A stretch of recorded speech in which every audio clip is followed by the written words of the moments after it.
আশা করি সবাই ভালো আছো। সমস্যার সমাধানের এই পর্বে আজকে আমরা যে সমস্যাগুলো নিয়ে আলোচনা করব সেটা হচ্ছে দ্রাব্যতা সংক্রান্ত যে গাণিতিক সমস্যাগুলো হয় বা দ্রাব্যতা গুণফল সংক্রান্ত যে গাণিতিক সমস্যাগুলো হয় সেগুলো কিভাবে তোমরা সমাধান করবে বা সমাধান করতে গিয়ে তোমরা কি কি ধরনের সমস্যা ফেস করো এবং সেগুলো কিভাবে সমাধান করা যায় এই বিষয়গুলো নিয়ে আলোচনা করা হবে।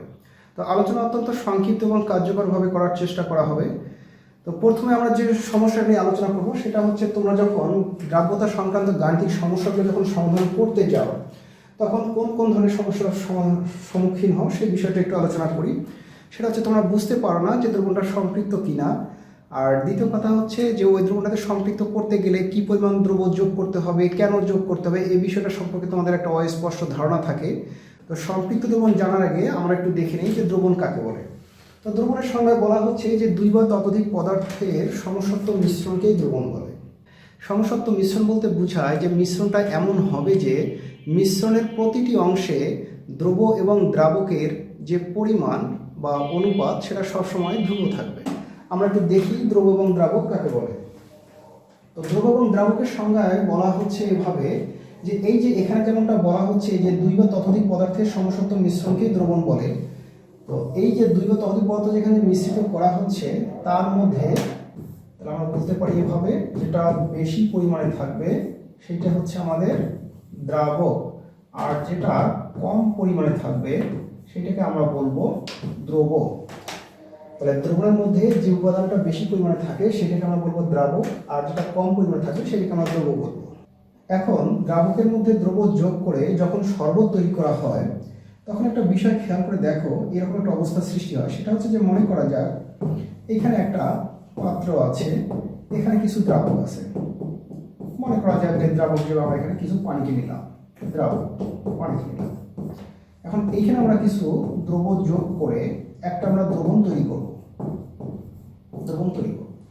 তো একটা বিষয় খেয়াল করে দেখো, এই যে দ্রাবকের মধ্যে যখন দ্রব্য যোগ করে একটা দ্রবণ তৈরি করা হয় তখন কিন্তু এই দ্রব্যটাকে সম্পূর্ণরূপে দ্রবীভূত করে।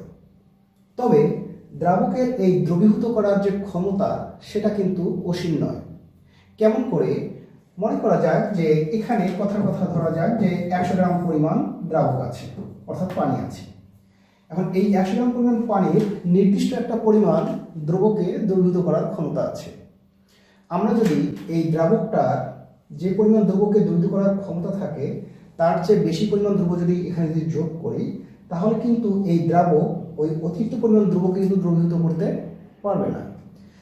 যেমনটা মনে করা যাক যে আমরা যদি এমনটা বিবেচনা করি যে এই দ্রাবক মনে করো যে 10 গ্রাম পরিমাণ চিনিকে দ্রবীভূত করতে পারে, চিনি অর্থাৎ দ্রব্যকে দ্রবীভূত করতে পারে। তাহলে এই দ্রাবকটার ক্ষমতা কি? এই দ্রাবকটার ক্ষমতা হচ্ছে মাত্র 10 গ্রাম পরিমাণ চিনিকে দ্রবীভূত করা। এখন কোনো কারণে যদি এখানে আমরা 10 গ্রামের কম বা বেশি দ্রব্য যোগ করি তাহলে এই দ্রবণটা আমাদের ভিন্ন ভিন্ন রূপ ধারণ করে। সেটা কীরকম হয়? যেমন মনে করা যাক এখানে যদি আমরা 10 গ্রাম অপেক্ষা যদি কম পরিমাণ চিনি যোগ করি তাহলে যে দ্রবণটা হবে এই দ্রবণটা হবে তখন অসম্পৃক্ত দ্রবণ।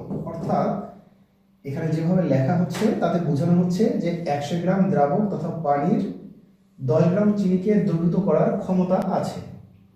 কিন্তু আমরা যদি 10 গ্রাম চেয়ে যদি কম পরিমাণ দ্রব্য যদি এখানে যোগ করি তখন যে দ্রবণটা পাবো এটাকে আমরা বলবো অসম্পৃক্ত দ্রবণ। অসম্পৃক্ত দ্রবণ। কিন্তু আমরা যদি এখানে এক্সাক্ট 10 গ্রাম পরিমাণ দ্রব্যই যদি যোগ করি অর্থাৎ 10 গ্রাম পরিমাণ চিনি যদি আমরা এখানে যোগ করি তখন আমাদের যে দ্রবণটা হবে এই দ্রবণটাকে আমরা বলবো সম্পৃক্ত দ্রবণ। সম্পৃক্ত দ্রবণ। আর বিশেষ ব্যবস্থায় যদি এখানে আমরা 10 গ্রামের চেয়েও যদি বেশি পরিমাণ দ্রব্য যদি যোগ করি, হ্যাঁ, তখন যে দ্রবণটা হবে তখন এটাকে বলা হবে অতিপৃক্ত দ্রবণ। অতিপৃক্ত দ্রবণ। তাহলে বলা হচ্ছে যে প্রত্যেকটা দ্রাবকের অর্থাৎ একটা নির্দিষ্ট পরিমাণ দ্রাবকের একটা নির্দিষ্ট পরিমাণ দ্রব্যকে দ্রবীভূত করার ক্ষমতা থাকে। যদি আমরা দ্রাবকের দ্রবীভূত করার ক্ষমতার সমান পরিমাণ দ্রব্য যোগ করে একটা দ্রবণ তৈরি করি তখন যে দ্রবণটা হবে এইটাকে বলা হবে সম্পৃক্ত দ্রবণ। তো সম্পৃক্ত দ্রবণ কাকে বলে, সম্পৃক্ত দ্রবণ কেন হয় এইটা বুঝতে না পারলে কিন্তু দ্রাব্যতা সংক্রান্ত যে গাণিতিক সমস্যাগুলো আছে সেগুলো সমাধান করতে কিন্তু অনেক কষ্ট হবে বা বুঝতেই পারবা না, ঠিক আছে?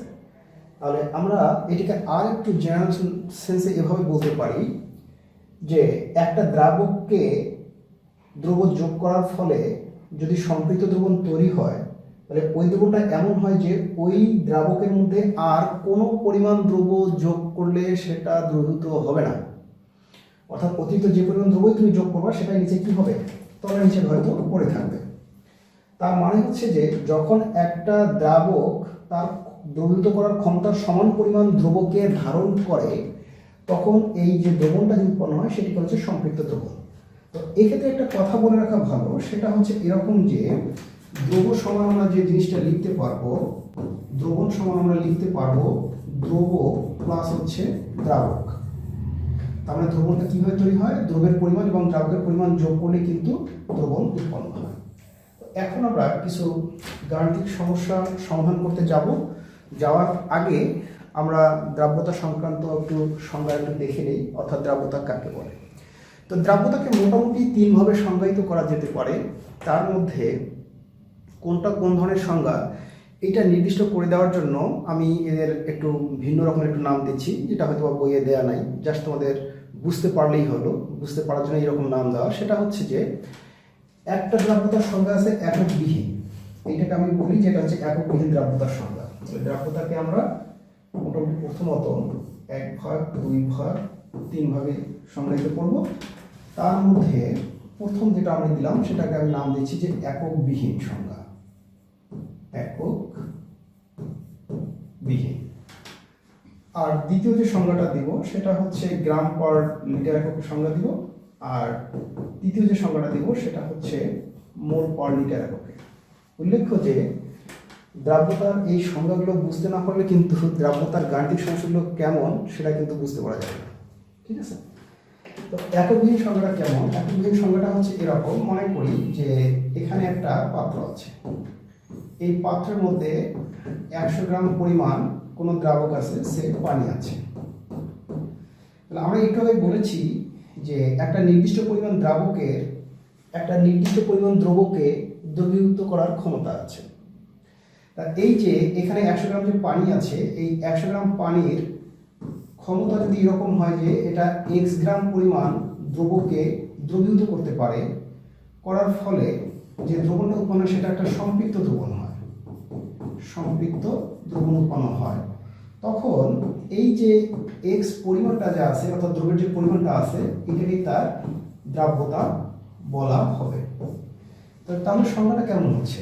এককবিহীন সংজ্ঞাটা হচ্ছে এরকম যে প্রতি 100 গ্রাম দ্রাবককে, এটা হচ্ছে আমাদের একটা দ্রাবক, প্রতি 100 গ্রাম দ্রাবককে সম্পৃক্ত দ্রবণে পরিণত করার জন্য যত গ্রাম পরিমাণ দ্রব্য যোগ করতে হয়, দ্রব্যের এই পরিমাণটাকেই বলা হচ্ছে তার দ্রাব্যতা।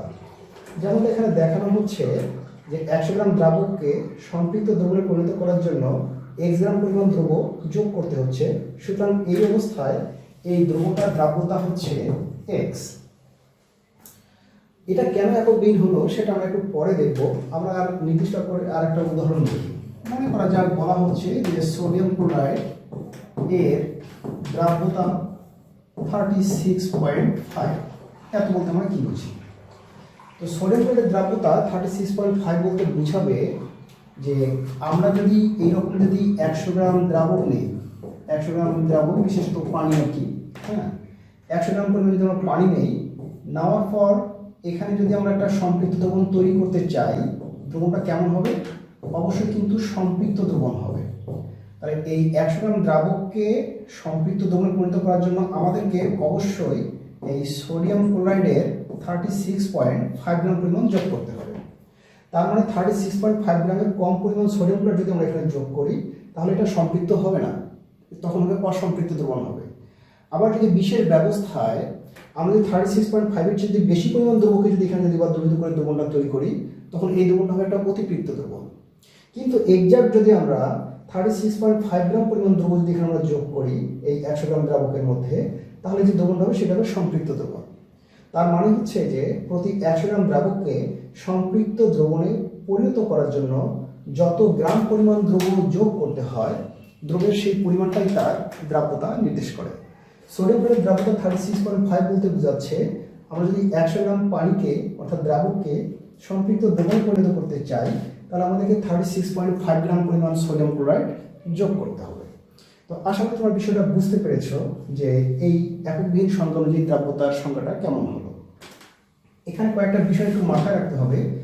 তোমাদেরকে দেখতে হবে যে প্রতি 100 গ্রাম দ্রাবকের মধ্যে বিষয়টা হিসাব করা হয়েছে কিনা, 100 গ্রাম দ্রাবকের মধ্যে হিসাব করা হয়েছে কিনা এটা দেখতে হবে। দ্বিতীয়ত দেখতে হবে যে দ্রবণটা সম্পৃক্ত হয়েছে কিনা। তাহলে দুইটা বিষয় তোমাদের এখানে মাথায় রাখতে হবে, তাহলে দ্রাব্যতার যে কোনো গাণিতিক সমস্যা তোমাদেরকে দেখ না কেন খুব সহজেই করে ফেলতে পারবা। একটা হচ্ছে যে প্রতি 100 গ্রাম দ্রাবকে বিবেচনা করা হয়েছে কিনা, আর 2 নম্বর কথা হচ্ছে দ্রবণটা সম্পৃক্ত হয়েছে কিনা। ঠিক আছে, তো আমরা আরেকটা একটু ছবি দেখি। ছবিটা এই জন্য দেখানো হচ্ছে কারণ দ্রাব্যতা সংক্রান্ত গাণিতিক সমস্যাগুলোর সমাধান যখন তোমরা করো তখন তোমার প্রশ্নটা ঠিক মতো বুঝে উঠতে পারো না যে আসলে কাকে ধরতে হবে, কি ধরতে হবে, কেন ধরতে হবে ইত্যাদি। তো যেমন মনে করা যায় যে এটা একটা হচ্ছে পাত্র, এই পাত্রে এবার মনে করা যায় যে W গ্রাম পরিমাণ দ্রাবক আছে। এবার কিন্তু এখানে 100 গ্রাম দ্রাবক নাই, কতটুকু আছে? W গ্রাম পরিমাণ দ্রাবক আছে। এখন এই দ্রাবককে আমাদের টার্গেট হচ্ছে যে আমরা একটা সম্পৃক্ত দ্রবণে পরিণত করব, সম্পৃক্ত দ্রবণে পরিণত করব। তো তাই এই জন্য আমাদের কি করতে হবে? নিশ্চয়ই দ্রব্য যোগ করতে হবে। এখন এই যে আমরা যেখানে দ্রব্য যোগ করলাম, মনে করা যায় যে X গ্রাম পরিমাণ দ্রব্য যোগ করলাম। তাহলে এই W গ্রাম দ্রাবককে সম্পৃক্ত দ্রবণে পরিণত করার জন্য আমি যদি X গ্রাম পরিমাণ দ্রব্য যোগ করি তাহলে আমার প্রশ্ন হচ্ছে এই যে দ্রব্যটা যে আছে এই দ্রব্যটার দ্রাব্যতা কত? তোমরা কি ভাবছো? এই দ্রব্যটার দ্রাব্যতা হচ্ছে X। যদি তাই ভেবে থাকো তাহলে তোমার উত্তরটা কিন্তু ভুল। কেন এখানে এই দ্রব্যটার দ্রাব্যতা X নয় সেটা আমরা এইভাবে প্রমাণ করে দিতে পারি। সেটা হচ্ছে যে এখানে বলা হয়েছে যে W গ্রাম দ্রাবককে সম্পৃক্ত দ্রবণে পরিণত করতে X গ্রাম পরিমাণ দ্রব্য লাগে। তার মানে সম্পৃক্ত দ্রবণের মধ্যে যখন W গ্রাম দ্রাবক থাকে তখন সেখানে X গ্রাম পরিমাণ দ্রব্য যোগ করতে হয়। আমরা একটু কথাটাকে এভাবে বলতে পারি যে সম্পৃক্ত দ্রবণে আমি একটু সদ্রবণ লিখি। সদ্রবণে কি হয়?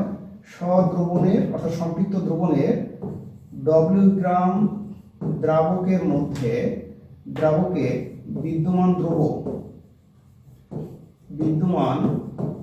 হচ্ছে X গ্রাম। তাহলে এইখানে কি হচ্ছে? এই সম্পৃক্ত দ্রবণটার মধ্যে কি আছে? W গ্রাম দ্রাবক আছে যেটাকে সম্পৃক্ত করতে X গ্রাম পরিমাণ দ্রব্য যোগ করা হয়েছে। তাহলে এখন দেখো 1 গ্রাম ওই দ্রাবকের মধ্যে বিদ্যমান দ্রব্য হচ্ছে X বাই হচ্ছে W। তো আমাদের সংজ্ঞায় কিন্তু বলা ছিল যে প্রতি 100 গ্রাম দ্রাবককে সম্পৃক্ত দ্রবণে পরিণত করতে যত গ্রাম দ্রব্য দিতে হবে। এখানে W গ্রাম দ্রাবককে সম্পৃক্ত দ্রবণে পরিণত করতে X গ্রাম দ্রব্য যোগ করা হয়েছে। তাই বলে এখানে কিন্তু এই X কিন্তু দ্রাব্যতা নয়, কারণ এখানে 100 গ্রাম দ্রাবক তো ছিল না, এখানে ছিল W গ্রাম দ্রাবক। তাহলে আমাদেরকে যেটা করতে হবে এই W গ্রাম দ্রাবকটাকে আমাদের 100 গ্রাম দ্রাবকের মধ্যে কতটুকু থাকবে সেটা বের করতে হবে। তাহলে এখন আমরা বলতে পারি W গ্রাম দ্রাবকের বিদ্যমান দ্রব্য যদি X হয় তাহলে একে হচ্ছে এত এবং 100 গ্রাম দ্রাবকে বিদ্যমান দ্রব্য এই 100 গ্রাম প্রতি 100 গ্রাম দ্রাবকে কোনো সম্পৃক্ত দ্রবণের 100 গ্রাম দ্রাবকে যে পরিমাণ দ্রব্য থাকবে সেটাই কিন্তু তার দ্রাব্যতা নির্দেশ করে। অর্থাৎ এইটা হচ্ছে আমাদের এরকম X বাই W ইন্টু 100, এইটাই হচ্ছে আমাদের দ্রাব্যতা। এই দ্রাব্যতাটাকে আমরা যদি S দ্বারা প্রকাশ করি তাহলে S সমান আমরা লিখতে পারি যে X বাই হচ্ছে W আর ইন্টু হচ্ছে 100। এখানে একটা বিষয় খেয়াল করে দেখো, তোমরা প্রথমেই কিন্তু দ্রাব্যতাকে X মনে করেছিলে, কিন্তু দ্রাব্যতা X না। কেন দ্রাব্যতা X না? কারণ এখানে দ্রাবক তখন কিন্তু 100 গ্রাম ছিল না। তাহলে আমি এই যে প্রথমে বলেছিলাম যে তোমাদেরকে দ্রাব্যতা এককবিহীন দ্রাব্যতার বিশেষ করে গাণিতিক সমস্যার সমাধান করার সময় অবশ্যই দুটো বিষয় সম্পর্কে স্পষ্ট ধারণা রাখতে হবে। একটা হচ্ছে যে দ্রাবকটা 100 গ্রাম পরিমাণ কিনা, আর 2 নম্বর কথা হচ্ছে যে দ্রবণটা সম্পৃক্ত কিনা। তো আশা করি তোমরা দ্রাব্যতা এককবিহীন দ্রাব্যতাটা কাকে বলে সেটা বুঝতে পারছো। এটাকে কেন এককবিহীন বলা হচ্ছে তার একটা কারণ আমি একটু তোমাদের বুঝাই বলি। একটা বিষয় খেয়াল করে দেখো, এখানে যে বিষয়টা হচ্ছে আমরা যদি দেখি তাহলে দেখবো যে এখানে X যে আছে, X হচ্ছে কিন্তু দ্রব্যের পরিমাণ, যেটা একক কিন্তু হচ্ছে গ্রাম, এর একক হচ্ছে গ্রাম। আর এখানে যে W আছে, W কিন্তু হচ্ছে দ্রাবকের পরিমাণ, এর একক কিন্তু হচ্ছে গ্রাম। তো দ্রব্য এবং দ্রাবক উভয়ের একক যদি গ্রাম হলে গ্রাম গ্রাম চলে গেলে কিন্তু আর কোনো এককই থাকছে না। এই জন্য আমি যখন সলিড দ্রাবকতা 36.5 লিখেছি, তখন এখানে আমি কিন্তু আর কোনো একক কিন্তু ব্যবহার করিনি বা করা যায় না। তার নির্দেশ কথা হচ্ছে, তুমি যদি কখনো দেখো যে দ্রাব্যতাকে শুধু এভাবে লিখেছে, কোনো একক দেয়নি, তাহলে তোমাকে বুঝতে হবে এইভাবে সংজ্ঞায়িত করা হয়েছে ওই দ্রাব্যতাটাকে। অর্থাৎ প্রতি 100 গ্রাম দ্রাবককে সম্পৃক্ত দ্রবণে পরিণত করার জন্য যত গ্রাম পরিমাণ দ্রবক প্রয়োজন সেটি তার দ্রাব্যতা নির্দেশ করেছে। বা উল্টো করে বলা যায় যে যদি এরকম দেখো 36, যেমন সলিড দ্রাব্যতা 36.5, তখন তোমাকে বুঝতে হবে যে এটা এককবিহীন দ্রাব্যতার সংজ্ঞা। সুতরাং এখানে মনে করে নিতে হবে যে 100 গ্রাম সম্পৃক্ত দ্রবণের 100 গ্রাম দ্রাবকের মধ্যে এই 36.5 গ্রাম পরিমাণ দ্রবীভূত আছে। তো আমরা কিছু গাণিতিক সমস্যা সমাধান করতে করতে বিষয়টা শিখে ফেলি। আর বাকি যে সংজ্ঞা দুটো থাকলো, একটা হচ্ছে গ্রাম পার লিটার এককের সংজ্ঞা, আর একটা হচ্ছে মোল পার লিটার এককের সংজ্ঞা। এই দুটো সংজ্ঞা আমরা একটু পরে দেখবো। আমরা একটু পরবর্তী পাতায় চলে যাই। এইখানে দেখো একটা কথা বলছে, 65 সেলসিয়াস তাপমাত্রায় 120 গ্রাম সম্পৃক্ত দ্রবণে 15 গ্রাম দ্রব্য দ্রবীভূত আছে, দ্রব্যটির দ্রাব্যতা নির্ণয় করো। তো তোমরা একটু পজ করে রেখে গাণিতিক সমস্যার সমাধান করে দেখতে পারো কত হয়। আচ্ছা, যদি করে থাকো তাহলে এখন আমার সাথে একটু অ্যান্সারটা একটু মিলাই দেখো মিলল কিনা। এখানে একটা কথা বলেছে যে 65 সেলসিয়াস তাপমাত্রা। একটা কথা বলি, দ্রাব্যতা কিন্তু সংজ্ঞা দেওয়ার সময় তাপমাত্রা কিন্তু নির্দিষ্ট করে দিতে হয়। অর্থাৎ বলতে হয় যে একটা নির্দিষ্ট তাপমাত্রায় প্রতি 100 গ্রাম দ্রাবককে সম্পৃক্ত দ্রবণে পরিণত করার জন্য যত গ্রাম দ্রব্য যোগ করতে হয়, দ্রব্যের সেই পরিমাণটাই, ওই গ্রাম পরিমাণটাই তার দ্রাব্যতা নির্দেশ করে। কারণ তাপমাত্রা নির্দিষ্ট না করলে কিন্তু তাপমাত্রা পরিবর্তন যদি হয় তাহলে দ্রাব্যতা কিন্তু কম বেশি হতে পারে। তার মানে দ্রাব্যতা তাপমাত্রার উপর নির্ভর করে। তো দ্রাব্যতা কিভাবে তাপমাত্রার উপর নির্ভর করে সেই সংক্রান্ত বিষয়ে আমার একটা আলোচনা আছে অন্য একটা টিউটোরিয়ালে, তোমরা ওটা দেখে নেবা। আজকে আমরা সেদিকে যাব না। আজকের আমাদের উদ্দেশ্য হচ্ছে যে আমরা দ্রাব্যতার গাণিতিক সমস্যার সমাধান করতে গিয়ে কোন কোন প্রবলেম ফেস করি এবং সেই প্রবলেমগুলো কিভাবে সলভ করা যেতে পারে সেই বিষয়টা দেখা। তো এখানে বলছে যে 120 গ্রাম একটা সম্পৃক্ত দ্রবণ আছে, 120 গ্রামের একটা সম্পৃক্ত দ্রবণ আছে। সেই দ্রবণের মধ্যে 15 গ্রাম পরিমাণ দ্রব্য দ্রবীভূত আছে। আর বের করতে বলছে যে দ্রব্যটার দ্রাব্যতা কত। তো এইখানে একটা বিষয় খেয়াল করে দেখো, আমাদের কোথাও কিন্তু দ্রাবকের কথা বলা নাই। তা আমরা যখন এককবিহীন দ্রাব্যতা যখন আমরা নির্ণয় করব, তখন আমাদের লাগুক আর না লাগুক আমাদের কিন্তু দ্রাবকের পরিমাণ কিন্তু অবশ্যই জানতে হবে। কেন জানতে হবে? কারণ দ্রাবকের পরিমাণ জানতেই শুধু হবে না, প্রতি 100 গ্রাম দ্রাবকের মধ্যে কি পরিমাণ দ্রব্য দ্রবীভূত আছে সেটা কিন্তু আমাদেরকে নির্ণয় করতে পারতে হবে। তো এই যে এখানে বলছে 120 গ্রাম সম্পৃক্ত দ্রবণে 15 গ্রাম দ্রব্য দ্রবীভূত আছে। তাহলে এখান থেকে আমরা যদি এখন দ্রাবকের পরিমাণ নির্ণয় করি, তাহলে অতএব আমি একটু সংক্ষেপে লিখছি, অতএব দ্রাবকের পরিমাণ কত হবে? তাহলে দ্রাবকের পরিমাণ হবে, আমরা জানতাম যে দ্রবণ সমান হচ্ছে দ্রব্য প্লাস দ্রাবক। সুতরাং আমরা যদি দ্রবণ থেকে যদি আমরা দ্রব্যের পরিমাণ যদি আমরা বাদ দেই, তাহলে আমরা দ্রাবকের পরিমাণ কিন্তু পাবো। তাহলে আমাদের এখানে দ্রবণটা হচ্ছে 120 গ্রাম, 120 গ্রাম, আর এখানে দ্রব্য আছে 15 গ্রাম, 15 গ্রাম। তাহলে আশা করা যায় এখানে দ্রাবকের যে পরিমাণটা সেটা হচ্ছে 105 গ্রাম। তার মানে এখন একটা বিষয় খেয়াল করে দেখো, এখানে বলা হলো যে 105 গ্রাম দ্রাবকের মধ্যে, হ্যাঁ, সম্পৃক্ত দ্রবণের 105 গ্রাম দ্রাবকের মধ্যে দ্রব্য আছে 15 গ্রাম। এখন আমরা দুইভাবে করতে পারি। আমরা যদি এভাবে করতে চাই যে 105 গ্রাম দ্রাবকে, কোথায়? সম্পৃক্ত দ্রবণের, কিন্তু দেখো দ্রবণটা কিন্তু সম্পৃক্ত দ্রবণ, ঠিক আছে? তাহলে সম্পৃক্ত দ্রবণের 105 গ্রাম দ্রাবকে দ্রবীভূত দ্রব্যের পরিমাণ,